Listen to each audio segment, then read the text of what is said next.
All right, here we had a requested question from the 2012 exam, number 2 on the multiple choice. Now, just a couple of comments here. One, you're not going to have any multiple choice questions on your two-part exam, but it's good still practice making sure that we can work with these particular functions and we can find derivatives as we go through this.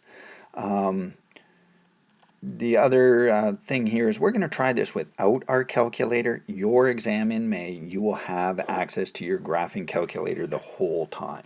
All right, but let's take a look at this one. We have our function, and we're going to take and figure out when does this have an absolute maximum. So maximums occur, remember, when the first derivative is equal to 0. So we want to find the derivative of x. So we have a quotient here, so I'm going to take the derivative of the top times the bottom minus the top times the derivative of the bottom all over the bottom squared. If we clean up the top a little bit, remember those x's are going to cancel out. We don't need the times 1. So we're going to get 1 minus ln x over x squared. So that is our f prime. So let's go ahead and make our little chart here and figure out some critical points. Well, if I put in a 0 here, and if we put a 0 here, something happened, like that is undefined. So I'm actually going to test 0. And another one, when is the top going to equal 0? So let's remember something from before, and that is that the natural log and e are inverse functions of each other. So the natural log of e to the x is actually x. So if I take the natural log of e to the 1, I'm going to get 1.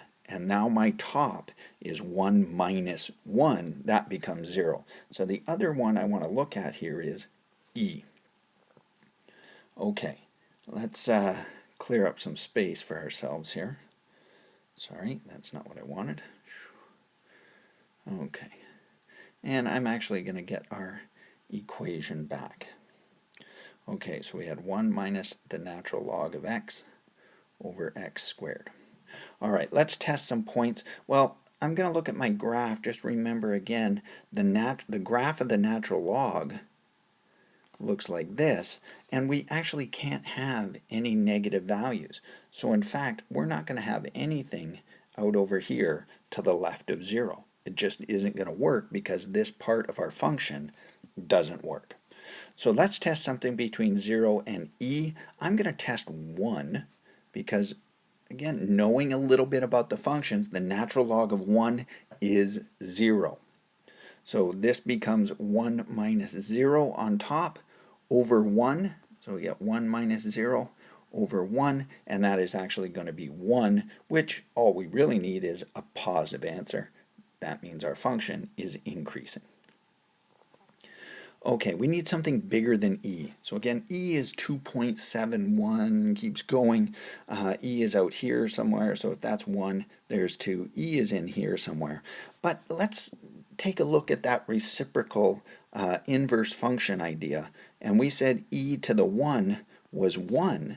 Well, if we take e squared, clearly something bigger than e, we're going to get 2, and it gives us a nice number to work with. So I'm actually going to test e squared. All right, so e squared is 2, so let's get in here. That's going to be a 2. We get 1 minus 2 is negative 1. 2 squared is 4, and what's important is we get a negative number. So if we take anything bigger than e, it's going to be a negative, and we are decreasing. So it looks like e is the maximum value, or the maximum point where the maximum occurs. But the question says, what is the absolute maximum? So e is where the maximum occurs. Let's put e into our function. So let's do f of e becomes the natural log of e over e. Well, we just did this a couple of times. The natural log of e is just 1 over e. So there is the absolute maximum value. E is when the maximum occurs. 1 over E is the maximum value. All right, so what do you take away from this one? Know your functions and how they behave.